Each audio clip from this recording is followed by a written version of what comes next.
Good morning, sports fans. Welcome back to another freezing cold day here in the north of England. I'm just out walking Callie. Before we get the day started, give her a good run around before I go and do my training. She's got far too much energy for 9 AM in the morning.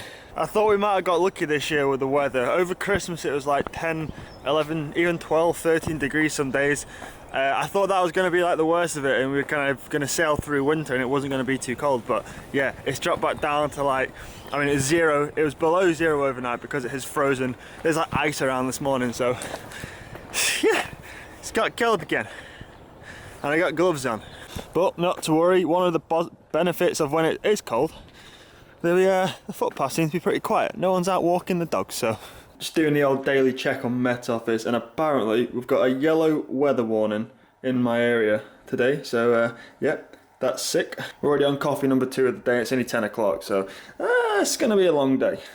Apparently there is a break in the rain and snow at about midday, so I think what I'm going to do, what the plan is, my strategic plan of action today, I'm going to do the first half. I've got a 3-hour session to do out on the bike. Probably going to do the first hour, maybe hour and a half indoors on the turbo. Then when it does stop raining at midday, get out for the remainder of the ride. This year I'm trying to like avoid the indoor trainer as much as I physically can. I reckon this year I've done less than a handful of rides on the trainer, so we're on a good start so far. So I don't want you to think I'm just being soft and bailing on the turbo. As soon as it stops raining, I'm gonna head outside. All right, time to dust off the old kicker bike. Make sure it still works because it's been that long since I rode it. All right, to talk you through today's session, we've got 3 hours to do in total today. It's split up into like 3 separate hours, I guess. So the first hour, I've got 2 15-minute zone 3 efforts to do, so not like the hardest things in the world, but basically it's going to set us up with a little bit of fatigue into the second hour, which is what we're going to be doing. So always like standing start, big gear, 20-second sprints, explosive efforts, and the final hour is just riding, making up the time. So ideally I don't really want to be doing the sprint on the turbo. I want to be doing those outside. I don't mind doing like the longer 15-minute zone 3 efforts on the trainer in the first hour. So hopefully, yeah, the weather improves a little bit and we can get outside. All right then, here we go. Half an hour of riding before the first effort. Let's get it. First effort coming up. Here we go. It's the first hour done and the first 2 15-minute zone 3 efforts. Starting to sweat a little bit now. Getting my pump on. Gonna do another 20 minutes or so, put the time up to 1.5 hours, and then I'll head outside for part number 2.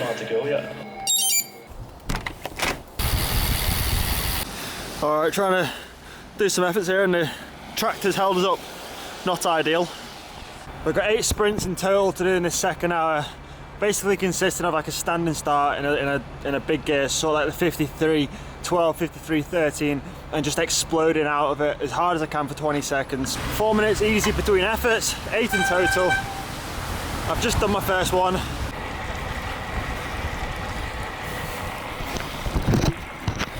So you can't see the graph very well, but we're about halfway through the efforts, 4 down, 4 more to go. It's weird because it's the type of effort where, like, in theory it doesn't feel like, or you don't think that it's going to be that hard. Like, the first couple are relatively easy, but it soon gets hard, man. Soon gets hard. It's like doing squats in the gym. Whew. Starting to feel it. Anyway, 4 more to go. Let's get it. I'm going to just leave the camera here on the side of the road to kind of give you a bit of an idea as to what, or show you what I'm doing. Hopefully the camera don't get nicked because that would not be fun, but yeah, here we go.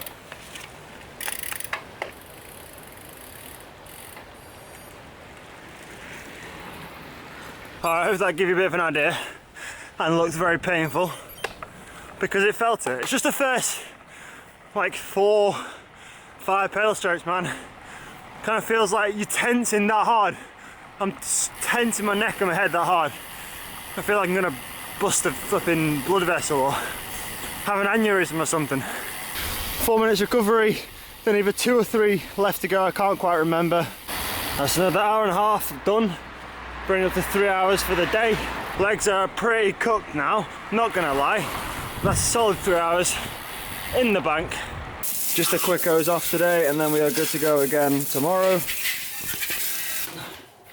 So this isn't an ad or anything like that. This company hasn't even asked me to like promote this anywhere. They just literally got in contact with me and said, can they send me out their product for me to try? And I kind of rate it. I kind of, you know, I support it. I respect it. So I thought I'd share it quickly in the video.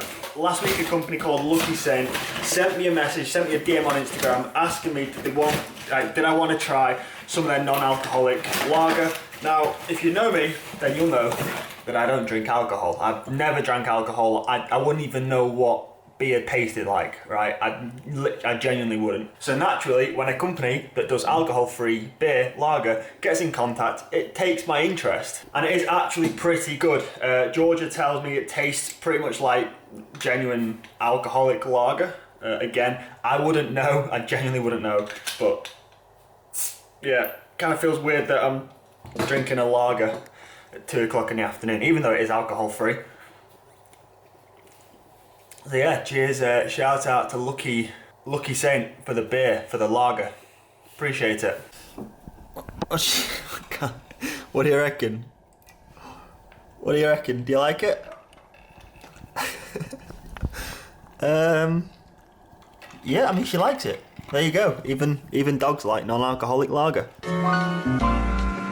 Alright, welcome to day 2 of this vlog. I decided to carry it over and do 2 days in one because today we've got quite a long ride to do today. It's actually going to be the longest ride of the year and the longest ride I've done in a pretty long time. I guess I'd say this is going to be the longest ride in about 4 or 5, probably about 4 months. So we're going to do, on the card today I've got 5 hours, so I'm going to head south, do a big loop down south, go into Cheshire. The weather looks a little bit touch and go today, so fingers crossed the rain holds off. The blue skies have come out right now, but there are some angry looking clouds around. So as well as it being the longest ride in a while today, it's also the final day of a 3-day block, so I'm feeling it a little bit.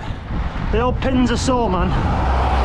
The old pins are a little bit sore. I've got a couple of gels in my pocket and look, probably gonna have to pop them in a few hours, not gonna lie. All right, 1 hour down, 4 more to go.